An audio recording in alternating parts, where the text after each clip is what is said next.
Yo, guys. Red Marvel here, back again with another movie review. I'm pumping them out. I'm pumping them out today. Because I've got a lot of movies to catch up on that I wanted to talk about, but I didn't because I've just been so busy with work. But anyway, Transformers Rise of the Beast movie. Before we get into it, if you are interested to like, share, and subscribe to Red Marvel, drop us a like, hit that notification button, follow us on Twitch and Twitter below. So let me get into it. Obviously, this is a spoiler review, guys. But this has been out for a while, so it is what it is. But it's spoilers. Transformers, obviously, Rise of the Beast is it's obviously another feature in the Transformers franchise, not directed by Michael Bay.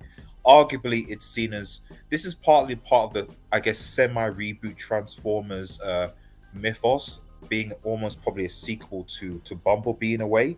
Although this time, unlike the Bumblebee movie, which just featured Bumblebee on the opposite side, aside from the first scene, this side we actually have a full-blown conflict that includes the obviously the Autobots and the Maximals versus basically Scourge as the herald of Unicron. Um, in a story which overall I think was, um, it was a simple, straightforward plot. I don't think there's. I don't expect to go into this movie expecting, if you haven't watched already, any depth. It's a very simple, what I would call your typical treasure hunt plot, and that a lot of movies seem to be based around these days, where in order to drive the plot, you have to find a particular MacGuffin in order to either save or defeat a certain objective, and that's basically what we have here. Um, what I don't get, maybe someone could tell me in the chat, is why I understand is in the first scene where Optimus Primal's mentor already looks like a gorilla. How did he already look like a gorilla when they were in the future and then went back to the past? Because there were no like apes on Cybertron. But let me know in the chat if someone can explain it to me because I don't get that. But regardless, obviously they go back because Unicron is essentially is a destroyer and wants to obviously consume, and it seems to exist in the Transformers future. The Maximals come back and travel into the past via wormhole, and then you basically get we get propagated into the present day when you have the main guy, who's a guy called Noah, who is your typical run on his luck, average American, can't pay medical bills, has got a brother, single mom, a mom, struggling, all the rest of the typical archetype which seems to be these days.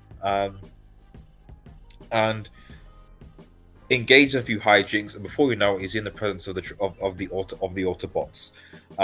There he engaged with people with his mainstay Mirage, who's the car, but also, as you can see in this image, the likes of Bumblebee, the likes of Optimus Prime, and the likes of RC.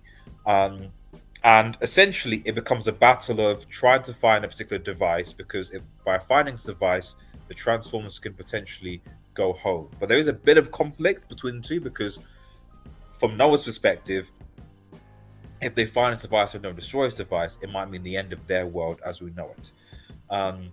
On the way, they come into contact with Air Razor, as part of the Maximal squad, the Maximal team. And essentially, it ends up with both the Autobots and the Primus teaming up to defeat Scourge, who basically is still looking for this artifact to stop Unicron from basically coming in to the planet as well, to consume Earth and destroy everything, because he is Unicron, the Great Destroyer. But like I said, and that's essentially the plot. They stop it. They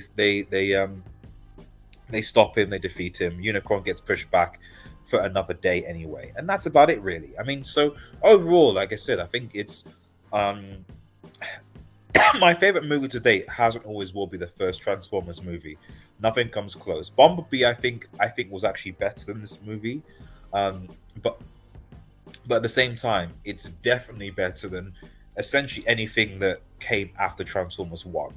So overall, an okay movie. An okay movie. I think it was good to see it, but I think considering the standard, in my opinion, that was set by Into the Spider-Verse, I can't help but feel a little bit disappointed. That it would be nice to have had something more. Also, I'm getting tired of Optimus Prime's portrayal of being a bit whiny.